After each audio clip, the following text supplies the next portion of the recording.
Maraming salamat po sa mga sumusuporta sa ating munting channel Mitsuki Official. Sa mga gustong mag-donate via GCash. Mga master, salamat. Paki-like, share and subscribe. Maraming salamat and God bless. Kabanata 241. Nagpa siya si Chester na turuan ng leksyon ang lalaking ito dahil ang isang tulad niya ay hindi karapat-dapat na makasama ang isang kahangahangang tulad ni Leona. Kung nahawakan mo siya, para kang naglalayon sa buwan at ito ay isang walang ingat na pag-aaksaya. Inis na naisip ni Chester. Tinulyapan siya ni Leona at sinabing, dalhin mo ako sa iyong ama. Nakahanda siyang batiin ang ama ni Chester, ipahayag ang kanyang kagustuhan sa kanya, pagkatapos ay kumain kasama si Mark sa sulok na mesa na kinaroroonan nila ngayon. Hindi siya interesadong makipag-usap pa kay Chester. Okay, sa ganitong paraan, please.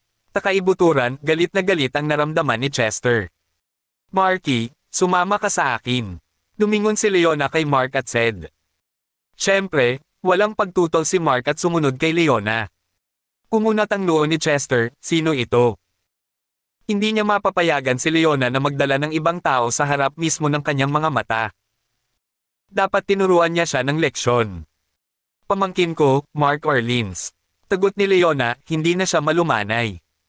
Takalang ngumiti si Chester. Nakahinga siya ng maluwag, so, pamangkin niya. Iyon ang naisip ko, no wonder ang swerte nitong brat na ito na nakakalapit kay Leona. Kung tutusin, bihira lang ang mga ordinaryong tao na makilala si Leona. Okay, please come in. Ngumiti si Chester. Medyo mas nakapapawi sa paningin niya ang tingin kay Mark. Huwag mong subukan ang anumang nakakatawa sa kanya. Kahit wala akong gawin, papahirapan ka ng nanay niya. Malamig ang boses ni Leona habang nagbabala. Paanong hindi niya mapapansin ang galit ni Chester kay Mark kanina lang? Sumimangot si Chester at nagtanong, sino ang kanyang ina? To be honest, you are not qualified enough to know. Umiling si Leona. Kung hindi dahil sa ama ni Chester, hindi na sana siya magsasalita ni Leona kahit na harap-harapan niya ito. Nagalit si Chester sa mga sinabi nito, ngunit nag-iingat siya kay Leona, kaya hindi siya nagpahayag ng galit. Gayunpaman, muli itong nakaramdam ng hindi kasiyahan habang nakatitig kay Mark. Marky, pasok na tayo. Muling bumangon ang lamang ni Leonas nang makausap niya si Mark. Yes, Auntie Logan. Sumunod naman si Mark kay Leona. Maya-maya lang ay may lumabas sa kwarto. Isang matandang nasa 60s or 70s na mukhang nasa good spirits. Leona, dumating ka. Mukhang masaya ang matanda. Sa totoo lang, wala siyang kinalaman kay Leona, at higit sa lahat ay ituring na isang malayong kamag-anak. Oo, Tio. Nakangiting bati ni Leona. Bihira ka lang magpakita. I can't believe you actually came to this place. I assume you are here for business. Nagulat ang matanda. Hindi, inikot ako ng pamangkin ko para magsaya, sinusundan ko lang siya. Marky, ito si Master Zenos. Lumingon si Leona at sinabi kay Mark. Master Zenos, magalang si Mark. Ganyan dapat pretuhin ang isang elder. Ang galing. Bagay talaga ang mga kabataan ngayon. Napangiti ang matanda. Tito, maligayang kaarawan. Dinala ko siya dito para makipag-usap sa iyo. Hindi nagpatalo si Leona. Sabihin mo sa akin, Leona. Sabi ng matanda. Tanong ni Leona, wala ka bang kapirasong lupa doon? May balak ka bang ibenta? Leona, gusto mo ba? Nagulat ang matanda sa tanong niya. Hindi niya intensyon na ibenta ang lupa. Itatabi niya ito para sa mga pagtatayo ng gusali. Pero dahil nabanggit ito ni Leona, siguradong papayag siya. Kung tutusin, napaka-successful na ngayon ni Leona pero magalang pa rin siya sa kanya. Ito ay bihira. Oo, gusto ko yan, sabi ni Leona. Ano? Tinubukan kong ibenta ito sa iyo noong nakaraan, ngunit tinanggihan mo ako. Baka siya na ang may gusto nito ngayon. Nagsalita si Chester dahil hindi siya nasisiyahan. Tinaman niya ng tingin si Mark. Tinitigan muli ng matanda si Mark. Hindi niya kilala ang binatang ito, ngunit ang lupa ay nagkakahalaga ng 7 hanggang 800 milyong dolyar. Madaling ilabas ni Leona ang pera, ngunit magagawa rin ba ng binatang ito? Siyempre, kung balak ni Leona na bilhin ito para sa kanya, ibang kaso. Ngunit kung wala siyang plano, medyo mahirap para sa binatang ito na bilhin ang lupa. Ito ang naisip ng matanda. Napatingin si Leona kay Chester at sinabing, oo. Ang kapirasong lupa na iyon ay nagkakahalaga ng hanggang 7 hanggang 800 milyong dolyar. Kung hindi mo siya tutulungan, kakayanin ba niya ito? Tanong ni Chester. Kayang-kaya niya, walang pakialam na sagot ni Leona. Ang sagot niya ay ikinagulat ng matanda. Tinitigan ni Chester si Mark at sinilip ito. Bata, sino ang iyong mga magulang? Ang 7 hanggang 800 milyong dolyar ay hindi na isang maliit na proyekto. Kung gusto mong bilhin ito, kailangan mong bayaran ito ng sabay-sabay. Hindi kami tatanggap ng anumang dibisyon. Kayang-kaya ko. Kailangan mo lang ibenta sa akin. Walang pakialam si Mark. Expert si Auntie Logan sa larangang ito, tiwala siyang hindi magkakamali kung hihilingin niyang bilhin ito. Ayaw palampasin ni Mark ang pagkakataon, sa makatuwid, maaari lamang siyang humingi ng pera sa kanyang ina. Sa simula ng kanyang imperyo sa negosyo, kailangan pa rin niya ng ilang mahahalagang pamumuhunan.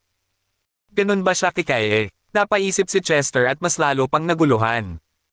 Pero dahil nandito si Leona, wala siyang lakas ng loob na magsalita. Pagkatapos ng lahat, ang kayamanan ni Leonas ay isang nakakatakot na figure kahit na sa pamilya Zenos. Nakipag-usap siya sa kanyang ama, ngunit syempre, pumayag ang matanda dahil si Leona ang humiling nito. Sige, pumunta ka sa opisina ko para sa isang conference bukas, tumango si Chester at naramdaman ang pagkabalisa na namumuo sa kanyang puso. Naisip niya, kung hindi dahil kay Leona, hindi ko sana ibinenta ang lupa sa iyo. Kami, ang pamilyang Zeno, ay may maraming pera sa aming sarili. Walang pagtutol si Mark. Pagbalik niya mamaya, sasabihin niya lang sa kanyang ina. Tito, maiwan ko muna kayo sa inyong mga gawain. We'll mind for ourselves, sabi ni Leona. Ngumiti ang matanda. Sabi ni Chester, handa na. Marami kaming inihanda na masasarap na ulam ngayon, siguraduhing makakain pa. Hindi na kailangang sabihin na ang mga ulam dito ay masarap. Tagot ni Mark na may katiyakan. Ito ang hotel ng kanyang ina kung tutuusin. Naasar si Chester sa inaste ni Mark. He retorted in his heart, I'm talking about the hotel and it's none of your business. Kung hindi lang masarap, why the h would I have chosen this venue? Mukhang regular ka na rito, binata. Takang ngumiti ng hindi sinsero si Chester. Oo naman, sabi ni Mark. Pero, inilihim niya ang katotohanan ito ang hotel ng kanyang ina. Sabi pa ni Chester, well, iba-ibang dishes ang hiniling namin. Kahit nasubukan mo ang bawat ulam sa bawat oras, malamang na hindi mo nasubukan ang lahat ng mga ito. Gagawin ko.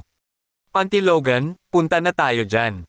Gutom na si Mark at handa na niyang punuin ang tiyan. Tinundan siya ni Leona na may malabong ngiti. Dad, who is that brat? Malungkot na tanong ni Chester. Chester, bakit hindi ka nagbago ng ugali? Pamangkin siya ni Leona, sa tingin mo magiging mahirap siya. Napabuntong hininga ang matanda. Siya ay talagang walang magawa, ngunit mayroon lamang siyang isang anak na lalaki.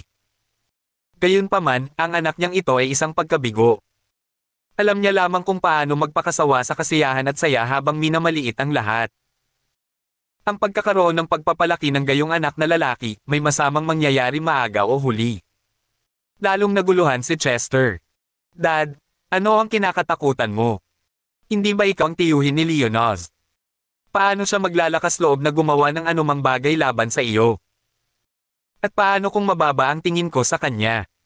Ano kayang gagawin ni Leona? Naglakas loob ba siyang gumawa ng hakbang laban sa akin? Chester, effortless si Leona na gumawa ng kahit ano laban sa pamilya namin. Pero hanggang ngayon hindi pa niya nagawa dahil kinukuha niya pa rin ako bilang nakatatanda. Don't cross her line, otherwise. Bamantong hininga ang matanda at nag-lecture. Kung hindi, ano, tatay? Nag-o-overthink ka. Sobrang nirerespeto ka ni Leona, kahit natapakan ko ang brat na iyon ngayon, wala siyang gagawin. Alam na alam ni Chester na iginagalang ni Leona ang kanyang mga nakatatanda. Kahit na may ginawa siya, pumikit siya alang-alang sa ama. Tinitigan ni Chester ang figure ni Mark mula sa malayo habang iniisip niya, sige, tingnan natin kung makakapaglabas ka ng 7 o 800 milyong dolyar ng sabay-sabay bukas. Lalong napabuntong hininga ang matanda, wala na talagang pag-asa itong anak niya. May mga hangganan din si Leona, at isa lang itong malayong kamag-anak na kahit papaano ay may kaugnayan sa kanya. Sana lang ay hindi gagawa ng sobra-sobra ang kanyang anak, kung hindi, mawawala ng silbi ang kanyang mga salita kapag totoong nagalit si Leona. Uminom si Mark ng tubig at pumunta sa banyo. Inintay siya ni Leona. Nang magsisimula na ang birthday party, gumagalaw ang kanyang mga mata sa paligid at medyo hindi siya mapalagay. Magpapakita ba ulit ang mga taong iyon? Pero hindi dapat, hotel ito ni Karen.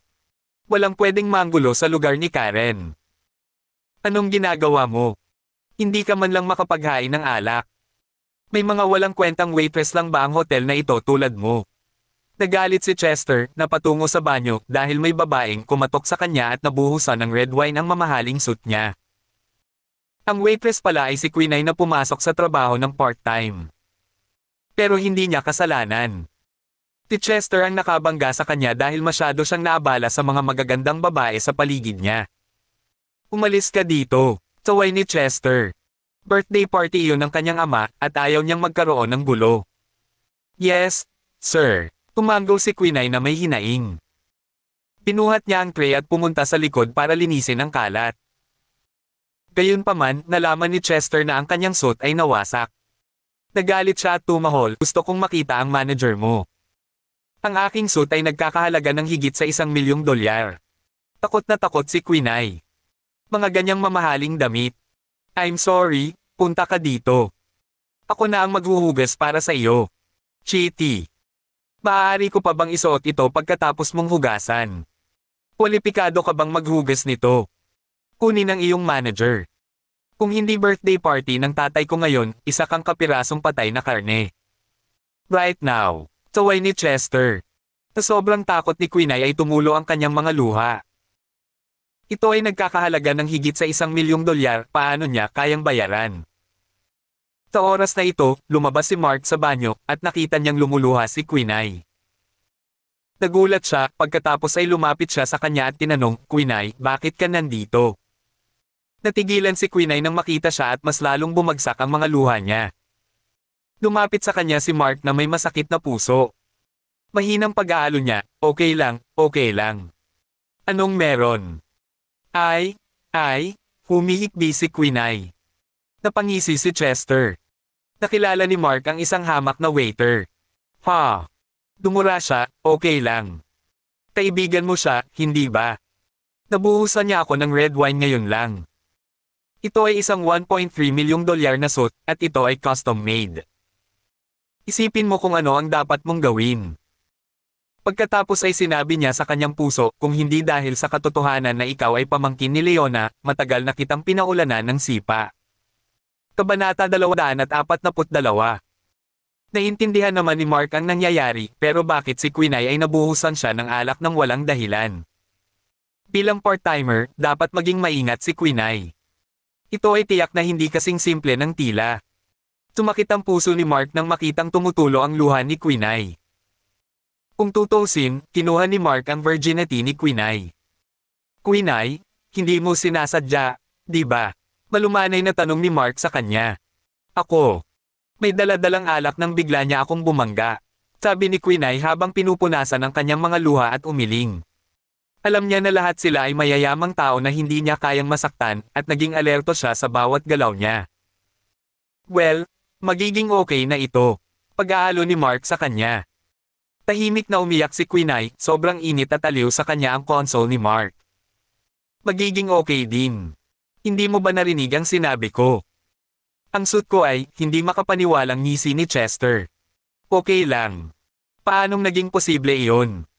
Sino mang masira ang kanyang mga ari-arian, kahit sino pa siya, kailangan nilang magbayad. Walang exemption, pati waitress lang. Ito ay $1,000,000 o higit pa at na-customized, tama ba? Tinitigan siya ni Mark. Naaalala mo pa? Magbayad ka na nga, lumapit si Chester. Huwag kang magdahilan dahil kahit sino ka pa, walang kwenta ang pakikipaglaro sa akin. Kahit sino ka man, hindi rin uobra sa akin ang mga trick. Bahagyang sinabi ni Mark, ikaw ang bumangga sa kanya, pero gusto mo pa rin siyang magbayad. Bulag ka ba? Pull the H-lesed na ako ang bumangga sa kanya. Ang aking suit ay nagkakahalaga ng higit sa $1,000,000, bayaran mo. Pinaikit ni Chester ang kanyang mga mata. Tinulyapan siya ni Mark at sinabing, okay, we'll aayusin this privately. Natawa si Chester at sinabing, bakit? Nakakaramdam ka ba ng kahihiyan? Kung hindi birthday ng tatay ko ngayon, binaligtad ko na ang lugar na ito. Dinala ni Mark si Quinay sa isang sulok, malayo sa mga taong kumakain. Tinundan sila ni Chester. Ayaw niyang maistorbo ang pagdiriwang ng kanyang ama. Your card number, mahinahong sabi ni Mark kay Chester. Nagpanik si Quinay at napaisip, ang swerte naman yan. Higit sa $1,000,000. Umiling si Quinay at sinabing, Mark, masyadong maraming pera iyon. Ayos lang. Nakangiting sabi ni Mark. Napakagatlabi si Quinay at nakaramdam ng guilt sa kanyang puso. Napansin niyang unti-unting lumalawak ang distansya ng kanilang relasyon sa pagitan nila ni Mark. Alam mo kung ano ang makakabuti para sa iyo.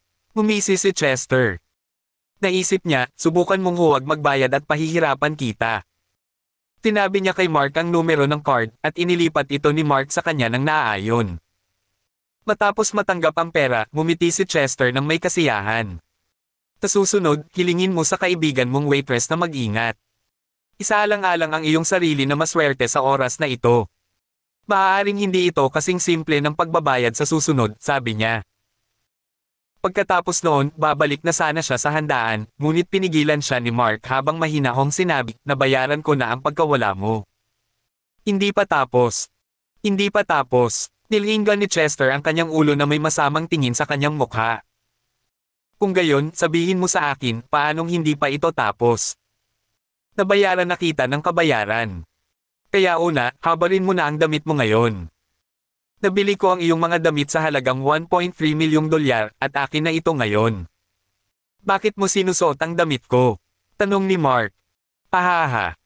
Kaya, gusto mong gawin ito sa ganitong paraan.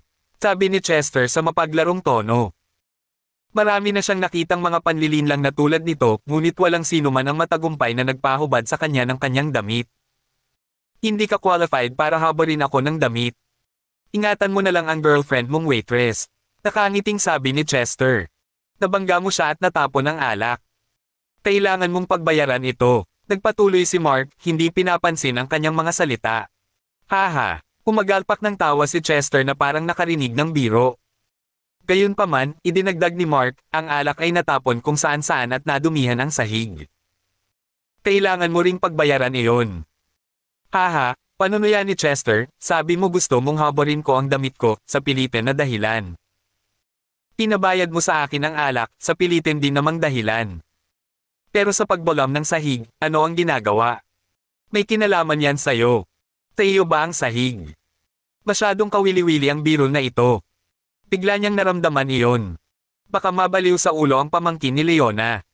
Hindi akin ang sahig. Tagot ni Mark habang umiiling. Kung hindi naman sa iyo, bakit kailangan ko pang bayaran? Boy, sinusubukan mo bang magyabang sa harap ng girlfriend mong waitress? Ngumisi si Chester. Matagal-tagal na rin nang may nagpakita ng ganito bago sa kanya. Ang dami mo nang sinabi, pero sa tingin mo bibigyan kita ng di-man. Kahit natawagan mo si Leona, wala pa rin akong pakialam. Umiling si Chester at handa nang bumalik sa handaan. Floor is indeed not mine, but, sabi ni Mark. Pero ano, tumawa si Chester. Pero ang sahig ay na-mop ng waitress girlfriend mo, therefore, nadungisan ko na ang floor na ni-mop niya at kailangan niyang bayaran.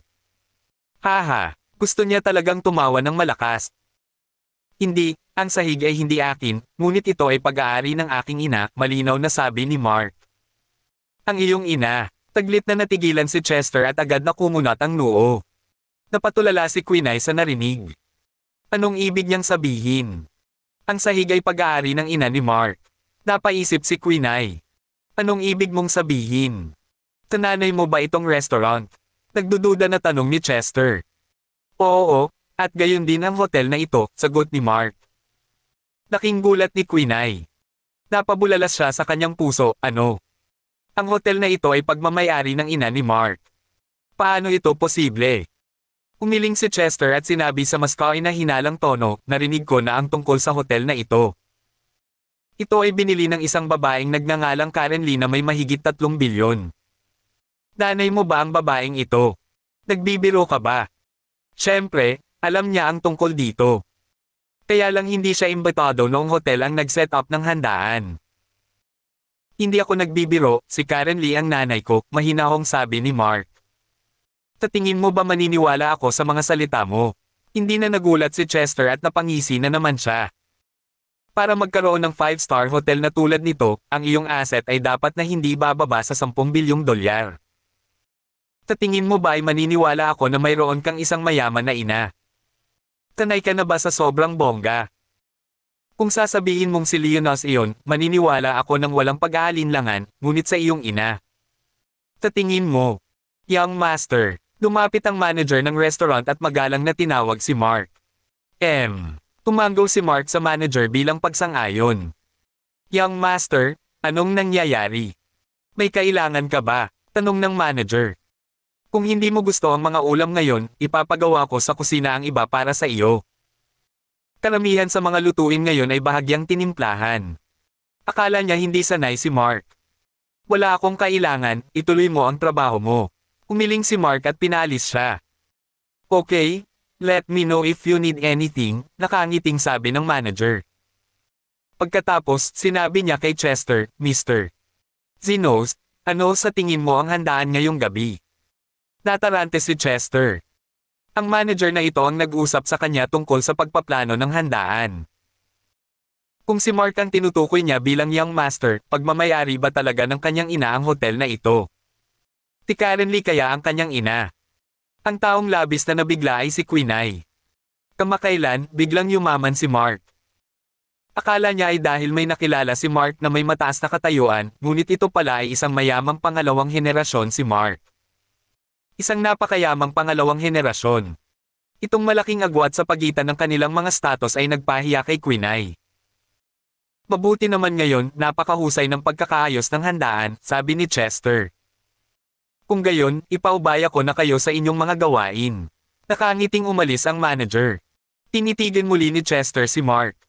Hindi ako makapaniwala. Ang hotel na ito ay talagang pag-aari ng iyong ina.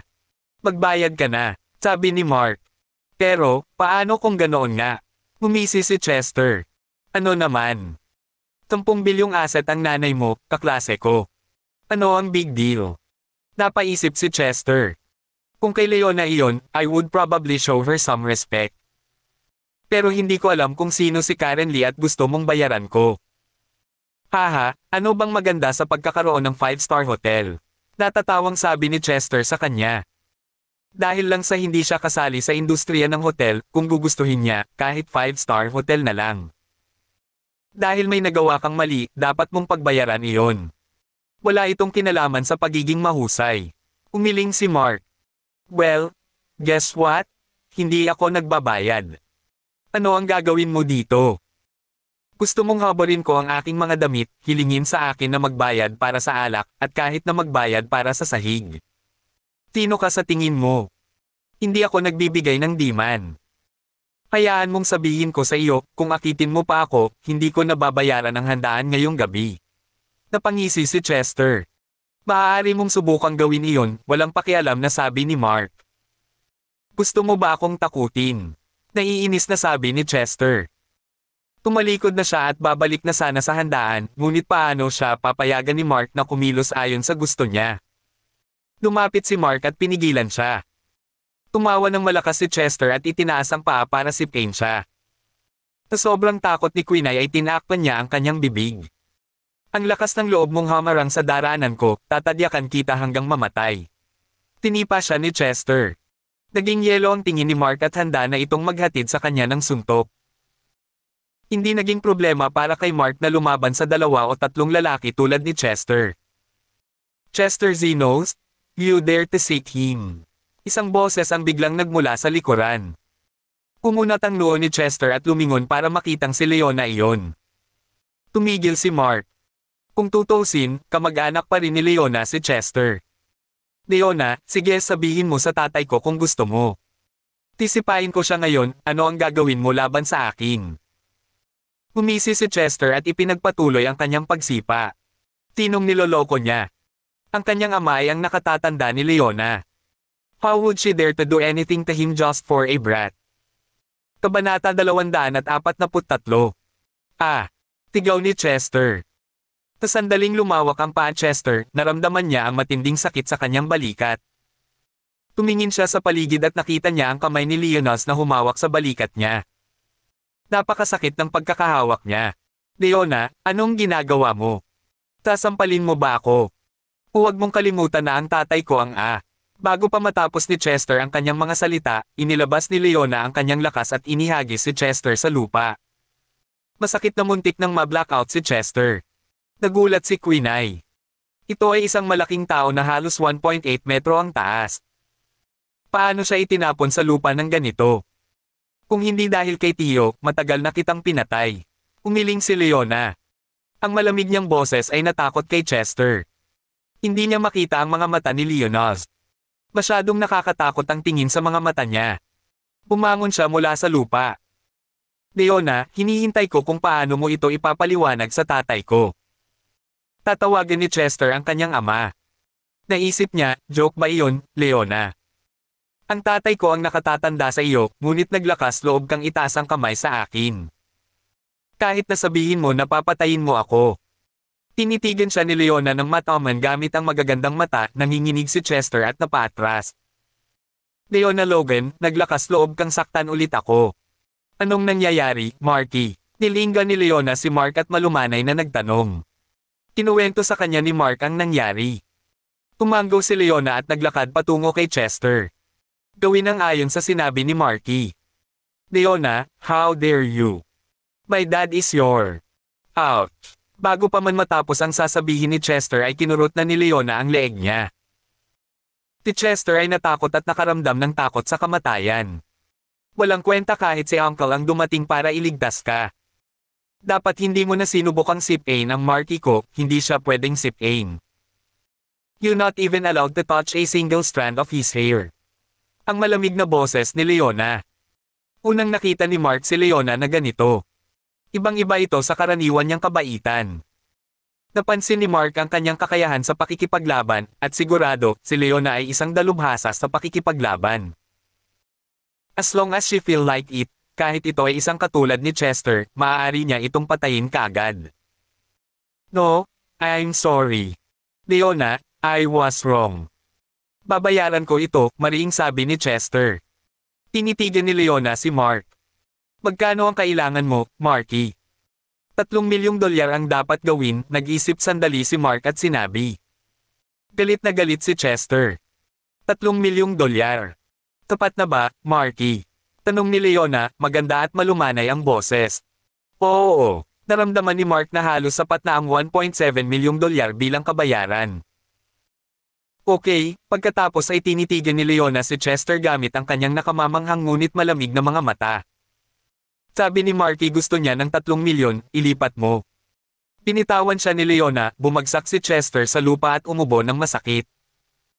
Bumangon siya at tinitigan si Mark, hinihingi ang card number niya.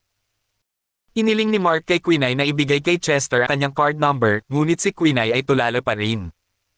Umiling siya at tumanggi. Walang choice si Mark kundi ibigay kay Chester ang kanyang card number. Wala pang isang minuto, may nadagdag na $3 milyong sa card. Pinili ko na ang mga damit ko. Hindi mo ba hilingin na habarin ko ulit? Kung hindi dahil kay Leona, sa tingin mo babayaran kita ngayon? You are not qualified to pay me suyo. Nanay, umuso si Chester at umalis. Sa totoo lang, gusto siyang pigilan ni Mark na lumayo, ngunit pagkatapos ng ilang pag-iisip, sumuko siya dahil nakuha niya ang pera. Tinanong ni Mark si Quinay para sa kanyang card number, pinapanatili ang $1.3 milyon mula sa dati, handa si Mark na ibigay ang natitirang $1.7 milyong kay Quinay. Ayaw na niyang makita itong gumagawa ulit ng part-time job, sobrang nakakapagod at mahirap para sa kanya. Pakiramdam ni Quinay ay parang nananaginip siya. Dahil mapilit si Mark, binigay nito ang numero sa kanya. Pagkatapos ay inilipat ni Mark ang pera sa kanya, at ang mobile phone ni Quinay ay nakatanggap ng isang mensahe mula sa paglilipat. Natigilan siya. Mark, ikaw. It's okay? You deserve it, pag-aaliw ni Mark sa kanya. Nakaramdam pa rin siya ng guilt sa kanyang puso. Bakit siya nasa banyo noong araw na iyon? Pero, sabi ni Quinay na parang nasa panaginip. Itago mo, okay lang. Pinutol siya ni Mark. Mark, nananaginip ba ako? Isa ka bang mayaman na pangalawang henerasyon? Bulong ni Quinay sa sarili. Well, yes, sa oras na ito, huwag itinatago si Mark. That's why $1 million or so is nothing to me. Tip it, kailangan din ng ate mo, di ba? Tanong ni Mark. Napakagatlabi si Quinay. Nang marinig niya ang paninindigan ni Mark, naramdaman niya mas lalong lumawak ang agwat sa pagitan nila. Mark, babalik na ako sa trabaho, sabi ni Quinay. Gusto ni Mark na huminto si Quinay sa pagtatrabaho ng part-time, hindi na kailangan iyon ngayon ay natanggap na niya ang pera. Nonetheless, Quinay said, "It's Auntie's hotel, I'll have fun working here." Taka ako dapat tumulong. Nagpasalamat si Quinay kay Leona at nagpatuloy sa kanyang trabaho. Natahimik si Mark. Marky, dinner na tayo. Medyo nagugutom na ako, malumanay na sabi ni Leona. Gusto niyang bumalik at magpahinga ng maaga pagkatapos kumain. Okay, Auntie Logan. Nakaramdam din ng gutom si Mark kaya bumalik siya sa hapag kasama si Leona. Pagkatapos nilang kumain, hinatid ni Mark si Auntie Logan pauwi. Pagkatapos ng handaan, walang pakialam na inilabas ni Chester ang card. Itong hotel na ito, hindi na siya babalik para sa isang pananatili, pabayaan ng mga piging. Hindi na siya babalik. Pero maya-maya, may dumating na babaeng mabait. Si Karen iyon. Kumunat ang noo ni Chester. Sino ka? Lumapit si Karen at kinuha ang card. Ngayon mo lang ba tatamaan ang anak ko? Oh, so you are Karen Lee? Minisyon ni Chester. Bakit ka nandito? Tinusubukan mo bang ipaghiganti ang anak mo? Hindi kumikita ang pamilya Zenos, kung hindi, ngayon ko lang binili, sabi ni Karen habang kinakalik ang card ni Chester gamit ang kanyang mga daliri. Haha. Nagyayabang ang anak mo, pero bilang nanay niya, lalo kang nagyayabang. Alam mo ba kung magkano ang halaga ng kumpanya ng pamilya Zenos? Gusto mo bang bilhin ito? May pera ka pa ba? Panunuya ni Chester. Yes, in addition to few companies, the initial estimation was about 15 billion. Ngayon, ilang taon na ang lumipas, halos kalahati pa ang natitira, at mas malala pa sa susunod na taon. Ang hindi magandang tingnan ng kakayahan mo, sabi ni Karen. Sumimangot si Chester at nagtanong, inimbestigahan mo ba ako? Ito ay isang bagay ng pamilya Zenos. Paano malalaman ng isang tagalabas ang tungkol dito ng malinaw? Nalilito si Chester. I'm not interested in investigating you, the only one worth investigating is your father. But he's an elder of Leona, so I won't touch the Zenos family. But as for you, I can't guarantee, patuloy ni Karen sa makipaglaro sa card ni Chester. Ngumisi si Chester, hindi mo masisiguro. Ano ang gusto mong gawin sa akin? Gusto ko talagang malaman. Mayroon bang sino mang maaaring maglagay ng daliri sa kanya sa lugar na ito?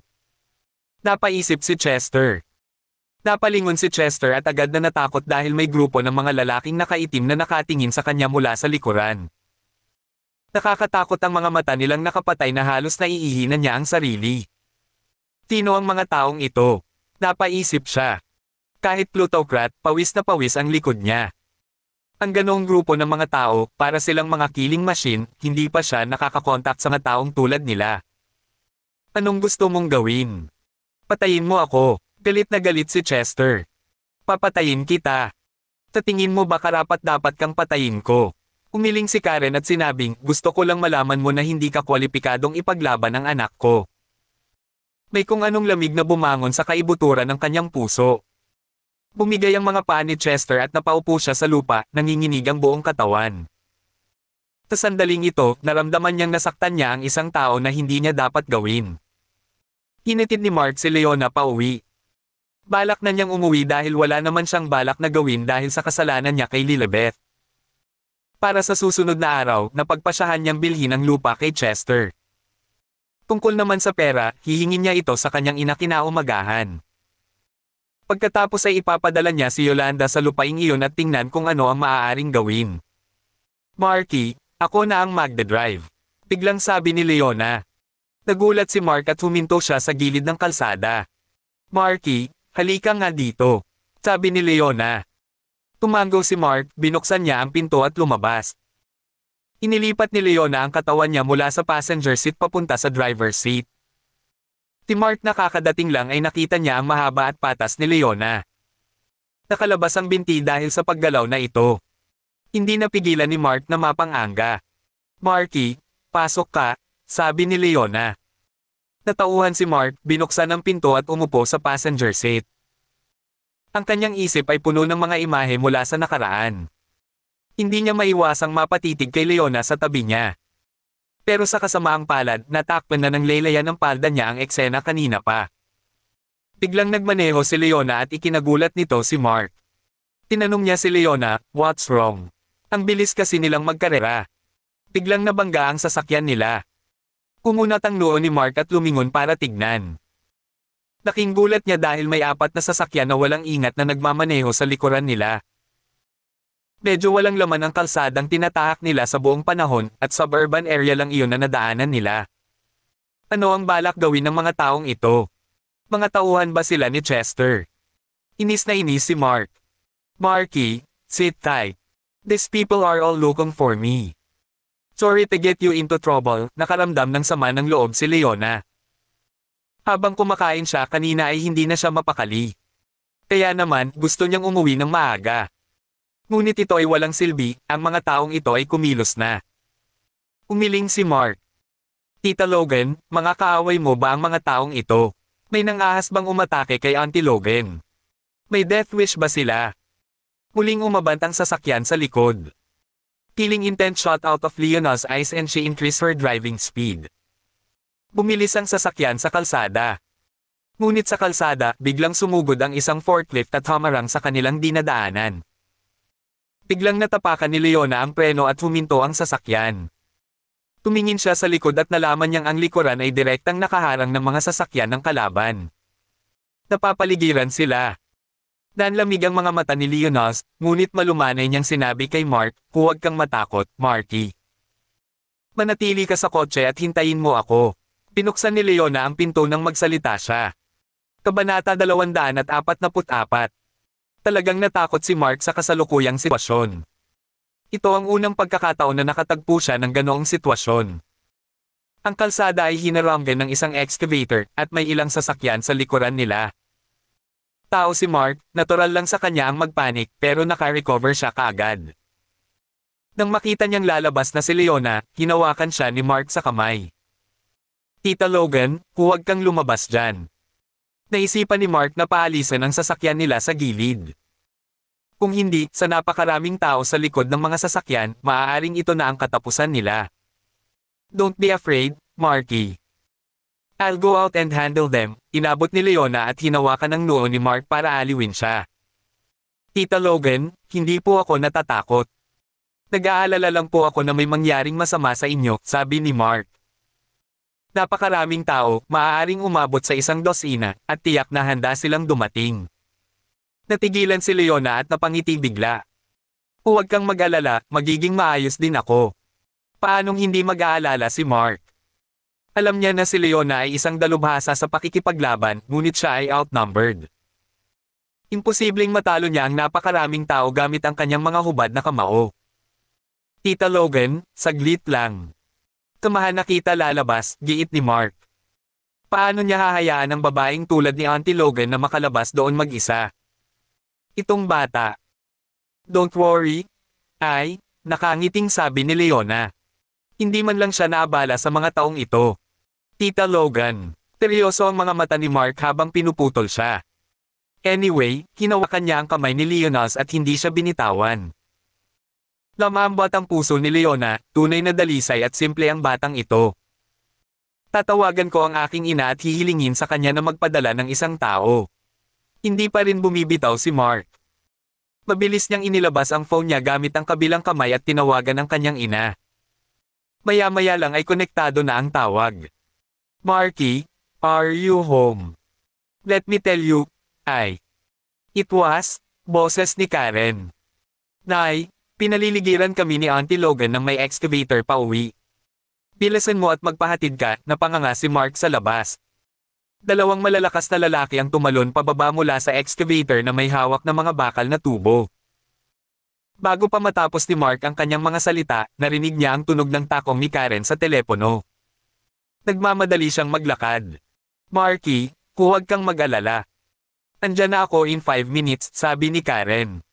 Tige nanay, hihintayin kita. Nakahinga ng maluwag si Mark at ibinaba ang tawag. Paglabas ni Karen sa opisina sa kabilang side, nagulat si Bettina at sumugod siya. Anong problema, Presidente Lee? Ipatawag ang lahat mula sa pangkat. Tinambangan at pinalibutan ang anak ko. Malamig ang mga mata ni Karen. Yes, agad kumilos si Bettina. Marky, mukhang kailangan kitang turuan ng personal kung paano lumaban. Nagliwanag ang mga mata ni Karen sa isiping ito. Sa kabilang banda. Hindi alam ni Mark kung sino ang mga taong ito, ngunit makakarating lamang ang kanyang ina pagkatapos ng 5 minuto, kaya kinailangan niyang kumapit hanggang doon may pepper spray pa siya. Sa kanyang kasalukuyang kakayahan sa pakikipaglaban, hindi magiging problema kung talunin ang 2 hanggang 3 taong katulad nila. Tita Logan, sasama ako sa iyo. Pinuksan ni Mark ang pinto ng kotse at pinandilatan ang dosenang mga tao sa paligid nila. Ang mga taong ito ay may mga galos, at ang ilan ay may mga ito sa kanilang mga mukha, na mukhang mabangis. Naramdaman ni Mark na malamig ang mga mata ng mga taong ito. Malamang na nahatulan sila ng mga pagpatay, at maaari silang maging mga outlaw. Gayunpaman, walang dapat ikatakot si Mark. Ano ang dapat katakutin? Leona Logan, hindi ka namin madadala sa Central City. Pero dahil mag-isa kang pumunta rito, ito na ang pagkakataon na ibinigay mo sa amin. Ang pinuno ay isang malakas na lalaki na halos 2 metro ang taas. Ang kanyang mga mata ay mabangis. Nagtipon-tipon ng iba habang hawak ang mga bakal na tubo sa kanilang mga kamay. Malamig na liwanag ang kumikinang mula sa kanilang mga sandata pati na rin ang kalupitan. Nadiskubre sila ni Leona noong nakaraang araw kaya umalis na sila. Ngunit, ngayon ay isang pagkakataon. Paano kaya nila ito ibibigay? Kasabay nito, mayroong isang monitor sa isa sa kanilang mga kotse na ipinadala ang mga larawan ng eksena pabalik sa isang bahay. May lalaking nakatitig sa screen at ngumisi. Naglakad si Leona papunta sa harapan ni Mark. Marky, please get back in the car? Okay. Veterano na ang mga taong ito, ikaw. Ito ang ikinabahala ni Leona. Hindi ganoon kadali para sa mga taong ito na patayin siya. Gayunpaman, nagsimula pa lamang si Mark na makakuha ng mga kasanayan sa pakikipaglaban sa loob ng ilang araw. Gaano man siya kay talento, hindi siya kalaban ng mga veterano na ito na nagsanay sa loob ng 7, 8 taon o higit pa sa isang dekada. Nag-aalala si Leona na may masamang mangyari kay Mark. Kung mangyayari iyon, tiyak na malungkot siya at magsisisi.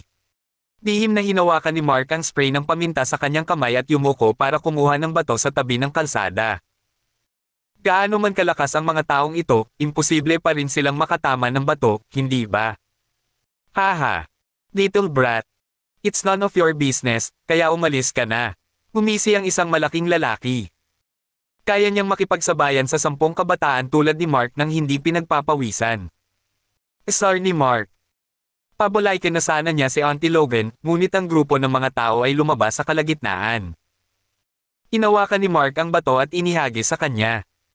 Nagulat si Leona at nagmamadaling sinabi, Marky, bumalik ka dito. Pagkatapos, lumingon siya sa mga tao at idinagdag, kung may manggahas na saktan siya ngayon, papatayin ko ang buong pamilya nila. Tumawa ng malakas ang malaking lalaki, nagsimula na ang laban. Puno na ng kapintasan ng mga kilos ni Mark sa kanyang mga mata. Napangisi ang lalaki. Si Mark ay talagang isang batang baril na walang ideya kung ano ang kanyang ginagawa, na magtaas ng kamay laban sa kanya. This brat was really courting death. He then threw a sweeping kick at Mark. It was as strong as steel, isang sweep lang sapat na para makapatay. Nagulat si Mark. Gaya ng inaasahan, mga veterano na talaga sila. Kung tatamaan siya, siguradong mawalan siya ng malay. Gayunpaman, hindi rin masama si Mark. Tinamaan niya ng bato ang binti ng lalaki salamat sa mabilis nitong reflexes. Bang! Narating ni Mark ang tama. Matapos magsanay ng mga kasanayan sa pakikipaglaban sa loob ng ilang araw, si Draco Logan, na nagturo kay Mark boxing, ay nagsabi na si Mark ay may mabilis na reflexes. Galit na galit ang malaking tao. Pakiramdam niya ay nabali ang kanyang paa. Umungol siya, ngunit na-spray na sa kanya ni Mark ang pepper spray. Oof! Tinakpin ng malaking lalaki ang kanyang mga mata at napahiyaw sa sakit. Tinamantala ni Mark ang pagkakataon na basagin ang kanyang ulo gamit ang bato, isang malakas na putok ang narinig. Humuso ang malaking lalaki at bumagsak sa lupa, hindi gumagalaw. May butas sa kanyang ulo, at umaagos ang dugo. Ang kapansin-pansing kulay ng dugo ay natakot kay Mark. Nakapatay ba siya ng tao? Hindi pa siya nakakita ng ganitong madugong eksena. Ang iba ay natigilan, at may bakas ng pagkagulat sa kanilang mga mata. Nagalit ang malaking lalaki na nangunguna. Tinawag niya ang kanyang nahulog na kapareha, Kuya. Tumakbo si Leona at nakahinga ng maluwag. Marky. Tita Logan, may napatay ba ako? Laking gulat ni Mark matapos makakita ng napakaraming dugo. No, it's okay. Don't be afraid. You're bound to feel this way for your first sight of blood. Inabot ni Leona at hinawakan ang noo ni Mark para aliwin siya. Tinitigan ni Mark ang hindi gumagalaw na lalaki sa lupa, at ang lamig sa puso ni Mark ay gumapang. Ikinatuwiran niya sa sarili, itong taong ito ay darating. Hindi niya ako masisisi. Kailangang pagdaanan ng mga lalaki ang ganoong bagay para lumaki. Hindi na natatakot si Mark. Ang lamig ng mga mata niya na parang tigre. Tita Logan, paprotektahan kita. Seryosong sabi ni Mark. Napangiti si Leona at naisip, napakasimple ng isip niya, itong bata. Go! Charge together! Kunin si Leona Logan at bugbugin ang brat na iyon hanggang mamatay. Galit na galit ang malaking lalaking nangunguna, hinablot niya ang bakal na tubo at kinarga. Nagalit din yung iba. Ang kanilang kasama ay binugbog ng palihim na pag-atake. Walang hiya. Mag-ingat ka, Marky, tigaw ni Leona. Nagyayelo ang magagandang mata ni Leona. Inagaw niya ang isang bakal na tubo mula sa isa sa kanila gamit ang kanyang mga kamay at sinipa siya sa kanyang napakagandang takong. Bumagsak ang lalaki sa lupa at napasigaw sa sakit. Ang sipa na ito ay nabutas ang kanyang tiyan, at ang dugo ay lumabas. Masyadong matulis ang takong. Inawakan ni Leona ang bakal na tubo at lumaban sa 8 o 9 sa kanila. Siyempre, tumulong si Mark. Napakalakas ng mga veterano na ito, at alam iyon ni Mark. Nakahawak siya sa pepper spray habang hawak ang bato sa isa niya at ibinato kasama ng mga suntok niya. Tinipa si Mark pero sa naunang galaw na ginamit niya, natamba niya ang ibang tao. Gayunpaman, nabalisan nito ang iba. Malakas silang mga veterano, paano sila sunod-sunod na susukuan ng isang brat? 3 o 4 sa kanila ang kinubkob si Mark. Naubos ang pepper spray ni Mark at sinipa siya sa lupa. Isang akal na tubo ang bumagsak, at nagulat si Mark sa pag-aakalang kapag damapo ang suntok na ito, tiyak na mamamatay siya. Nag-cross-arm si Mark at sinubukang makayanan ang paparating na strike. Mas mabuting mabali ang kanyang mga braso kaysa mamatay. Maya-maya lang, may kamay na inabot at hinawakan ang bakal na tubo. Nakakatakot ang titig sa magagandang mata ni Leonas. Ikaw ay nanliligaw para sa kamatayan. Itinaas ni Leona ang kanyang mahabang binti at sinipa ang malaking lalaki, pinalipad siya sa isang kamangha-manghang taas. Tinakpan niya ang kanyang dibdib at nahimete sa kakasigaw. Marky, bumangon ka na. Tinulungan ni Leona si Mark na tumayo. Kailangang gawin ni Mark ang sinabi sa kanya, hindi niya kayang hilahin siya pababa sa sandaling ito. Tinanggal ni Leona si Mark ng kanyang katawan. Nang makita niyang binugbog si Mark, nakaramdam siya ng pagkabalisa. Siya ang nagdala sa kanya sa problemang ito. Biglang nakita ni Mark ang isang bakal na tubo na tumatama sa kanila at sinusubukan niyang depensahan ito. Nakita rin ito ni Leona at mabilis niya itong sinunggaban, ngunit ang isa pang bakal na tubo ay dumapo sa kanyang braso. Baka sa mukha niya ang sakit at namula ang braso niya. Sumibaw lang galit kay Mark nang makita ito. Auntie Logan. Tinong nakatama sa Auntie Logan ko. Papatayin ko siya. Inaila ni Mark si Leona sa likod niya. Ang kanyang mga mata ay kasing lamig ng tigre, kumukulo na may layuning pumatay. Kung hindi dahil sa pagkaladkad niya kay Auntie Logan pababa, hindi tatama sa braso niya ang steel pipe. Trying to act heroic. I'll let you be the hero. Ngumisi ang pinuno. Nag-charge siya, at sumunod naman ang iba. Bubugbugin nila si Mark hanggang mamatay gamit ang mga bakal na tubo. Gayunpaman. Sa oras na ito, ang dagandong ng mga makina ay tumunog mula sa malayo na tumatagos sa buong gabi. Isang dosenang jeep ang umarangkada na parang mga tigre na umaatungal. Natambo ang grupo ng mga sasakyan ng kalaban at pinaligiran sila ng mga jeep ng mahigpit. Nang bumukas ang mga pinto, lumabas ang mga 60 lalaki na nakaitim na suits. Pinalibutan na nila ang mga taong ito. Kabanata 245. Mahigit isang dosenang jeep ang biglang sumulpot at 12 dosenang mga lalaking nakasuot ng kapareho ang lumabas sa mga sasakyan. Parang nasolid ang atmosphere. Natahimik ako. Wala sa mga bumubugbog kay Mark at Auntie Logan ang nang-ahas na gumalaw ngayon. Lahat sila ay natigilan, ang kanilang mga ekspresyon ay nagyelo sa lugar at iba-iba. Ang ilan ay nagulat at ang ilan ay nagsisikap na mapanatili ang kalmado. Nanginginig ang kanilang mga katawan. Palibhas ay napapaligiran ng ganoong bilang, wala itong silbi kahit na mga veterano na sila. Napakarami sa kanila, at ang kanilang layunin sa pagpatay ay nakakatakot. 2 babae ang lumabas sa sasakyan, sila Karen at Bettina. Ang malaking tao na nanguna sa pagbugbog kina Mark at Leona ay nagkunwaring tahimik. Tinaman niya ng tingin sina Karen at Bettina na kalalabas lang at sinabing, "Sino kayo?" "Isa ako sa Master Harry ng Central City."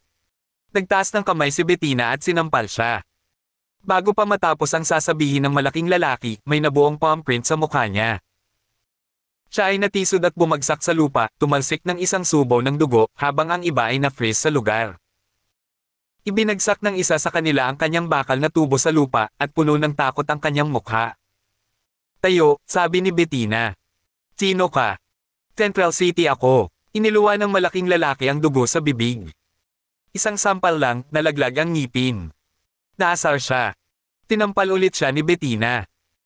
Napasigaw ang malaking lalaki nang bumagsak siya sa lupa, umaagos ang dugo mula sa kanyang ulo, at ang kanyang pisngi ay ganap na namamaga. Bumangon siya sa lupa at sinubukan ulit. "Sino ka?" "Tao ako ni Master Harry, how dare you hit me?" Tinipa siya ni Bettina, at hindi na napigilan ng malaking lalaki ang puwersa. Napasigaw siya at sumakay sa isang kotse, nabasag ang bintana. Ang kanyang mga nasasakupan ay nanginginig sa takot, ang ilan ay nahulog sa kanilang mga bakal na tubo sa kamay, at ang ilan ay labis na natakot na sila ay bumagsak sa lupa. Kahanga-hanga ang lakas ni Bettina. Ang gayong simpleng sipa ay sapat na upang patunayan ito. "Master." Karapat-dapat ba siyang tawaging Master? Lumapit si Bettina at tinitigan ang naghihingalong lalaki. Yumukol siya upang kunin ang isang bakal na tubo at ibinaba iyon sa ilalim ng nakakatakot na hitsura ng malaking lalaki. "Ah! Hindi, tao ako ni Master Harry. Ako si..." Tumigil sa pagsigaw ang malaking lalaki. Dama po ang bakal na tubo sa kanyang ulo, at bumulwak ang dugo. Nanginginig ang mga nasasakupan niya habang pawis na pawis. Isang napakalaking presyon ang dumurog sa kanila. Napakaraming tao ang nakapaligid sa kanila at hindi sila naglakas loob na kumilos o lumaban. "President Lee, paano natin sila haharapin?" tanong ni Bettina kay Karen. "Stop! Alam naming mali kami ngayon." "Hindi. Please. Magpapaluhod tayo. Ikinalulungkot namin."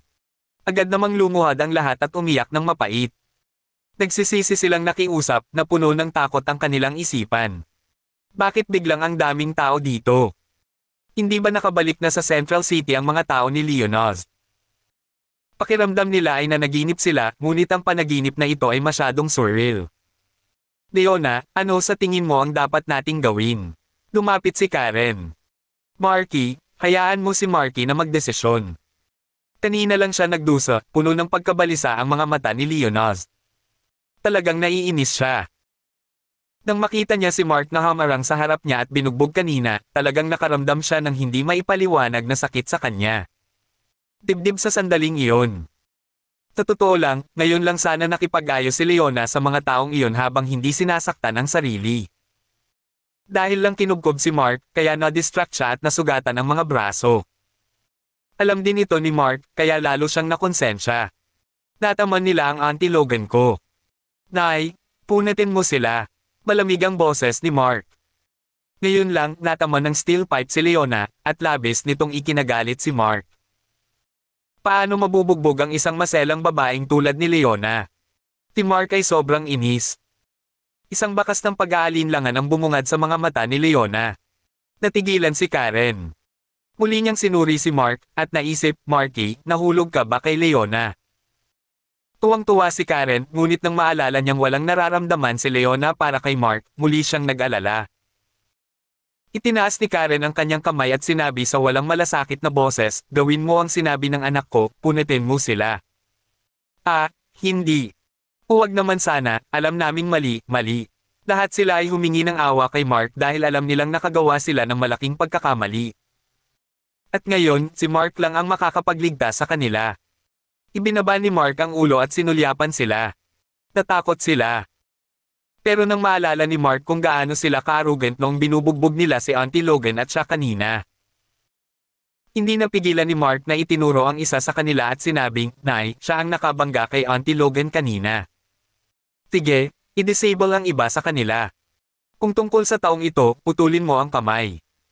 Gaya nga ng sabi ni Karen, sa sobrang takot ng taong tinuro ni Mark ay muntik na siyang mawala ng malay. Napatayo siya sa gulat at galit habang sinisingil si Karen. Isasama kita. Boom! Tinulyapan lang siya ni Karen. Bago pa man makita ng sino man kung paano siya nagawang kumilos ni Karen, ang malaking lalaking ito ay lumipad na palabas ng 5 o 6 na metro, sumisigaw. Nawalan siya ng malay at nakahiga na parang namatay. Putulin mo ang kamay, huwag mong paginahin ang iba, utos muli ni Karen. Nagulat si Mark. Tunay na makapangyarihan ang kanyang ina. Kailan kaya siya magiging kasing lakas ng kanyang ina? Oo. 12 ng mga tao ang sumunod at pinalibutan ang eksena, pagkatapos ay narinig ang mga hiyawan.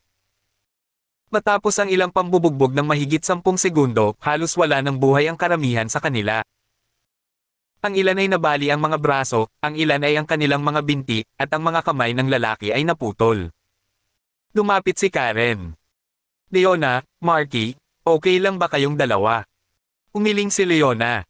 Okay lang ako. Ma, ayos lang din ako. Sagot ni Mark. Si Mark ay sinipa ng ilang beses. Kahit masakit ang katawan niya, hindi naman iyon big deal. Dapat ay maayos na siya pagkatapos magpahinga ng ilang araw. Ate Karen, I'm sorry, this is my. Nalungkot si Leona dahil ngayon lang nabugbog si Mark. Kung hindi dahil sa sarili niyang dahilan, hindi sana nasaktan si Mark. It's okay. Buti naman mag-practice si Mark saglit na siyahan si Karen. Alam niyang hindi talaga duwag ang anak niya. Sa kanyang opinyon, si Mark ay isang mahusay na manlalaban. Kanina lang siya sinipa. Marky, tutulungan kitang gumanda ang sirkulasyon mo. Kung hindi, hindi ka na makakabangon sa kama bukas. Nag-aalala si Leona. Nakita niyang napunit ang damit ni Mark at may mga bakas ng paa sa katawan nito. Naramdaman din ni Mark ang sakit kaya pumayag siya. Tinitigan ni Karen si Leona at nakangiting sinabi, Aba, ikaw na bahala kay Marky. Babalik tayo ngayon. Okay, aalagaan ko siyang mabuti. Tumango si Leona. She was well-trained and she would not feel relieved for Mark to go to the hospital now. Bukod dito, hindi siya magagagamot ng ospital sa pinakamabilis niyang makakaya. Habang nagsasalita si Karen, hiniling niya kay Bettina na linisin ang kalat at lahat sila ay bumalik sa mga jeep. Lumingon si Karen at sinabing, Leona, tungkol doon kay Master Harry. Oo, alam ko na ang gagawin. Nanlamig ang mga mata ni Leona sa pagbanggit ng kanyang pangalan. Nakahinga ng maluwag si Karen. Pagsakay niya sa kotse, tumakbo si Mark at sinabing, Mom! Anong problema, Marky? Tanong ni Karen. Ma, bibili ako ng lupa bukas, kaya, nahihiya si Mark. The last time he borrowed money from her was not that long ago, and he is already asking so much again. Kung tutusin, hindi lang milyon ang hinihiling niya, kundi daan-daang milyon. Sure, is 1 billion enough? Ngumiti si Karen at ang tono niya ay puno ng mapagmahal na pagmamahal. Naobserbahan niya ang kasalukuyang sitwasyon sa plaza at sulit ang puhunan. Ginawa ni Mark ang lahat ng kanyang makakaya at malapit nang maging ang plaza. Kumikita ng isang bangkos. It's from Chester Zenos whom we met today. He has a piece of land in his hand, and I want to buy it. I don't think I'll need a billion, Mark breathed a sigh of relief. Okay, babalik ako at ililipat ko sa iyo ang 1.5 billion. Nay, sobra na, umiling si Mark. Sobra talaga. Hindi naman ganoon karami. Ano ang gusto mong gawin pagkatapos mong bilhin ang lupang iyon? Kakailanganin mo pa rin ng pera iyon, di ba? Sabi ni Karen. Naramdaman ni Mark na tama ang kanyang ina. Kung tutuusin, hindi siya makakakuha ng isang piraso ng lupa at iwanan itong walang laman. Sa pinakakaunti, kailangan niyang magplano kung ano ang gagawin dito, kung ito ay real estate o anumang bagay. Kinailangan niyang bumalik at talakayin ito kay Yolanda, ang propesyonal sa larangang ito. Salamat, nanay, sabi ni Mark. Silly boy, there's no need to thank me. Sige, hayaan mong gamutin ni Auntie Logan mo ang sugat mo. Uuwi na ako. Sumakay na si Karen sa kotse. Hinawakan siya ni Mark, Mom. Napansin ni Karen ang pag-aalinlangan kay Mark. Na-curious siya at nagtanong, anong problema? Ma, gaano na po kayo katagal magkakilala ni Auntie Logan? Tanong ni Mark sa kanya. Matagal na. Bakit mo natanong? Lihim na napangiti si Karen. Ano ang sinusubukang itanong ng batang ito? Wala lang po, ayos na po. Babalik po ako noon, Nay. Umiling si Mark. Hindi siya naglakas loob na magsalita ng walang kaparerekan sa harap ng kanyang ina, kaya tumakbo siya pabalik sa tabi ni Leona. Bahagyang ngumiti si Karen at pinaalis si Bettina. Pagkaalis ng lahat ng jeep, nakahinga ng maluwag si Mark. Nakita niyang nabangga ang kanyang sasakyan, medyo nabalisa siya. Ito ay isang BMW 7 Series, pagkatapos na masagasaan mula sa likod, ito ay nasira na. Buti na lang at maayos ang makina. Kung hindi man, kahit hindi ito na total, magagastos pa rin ito ng malaking halaga para ayusin ito.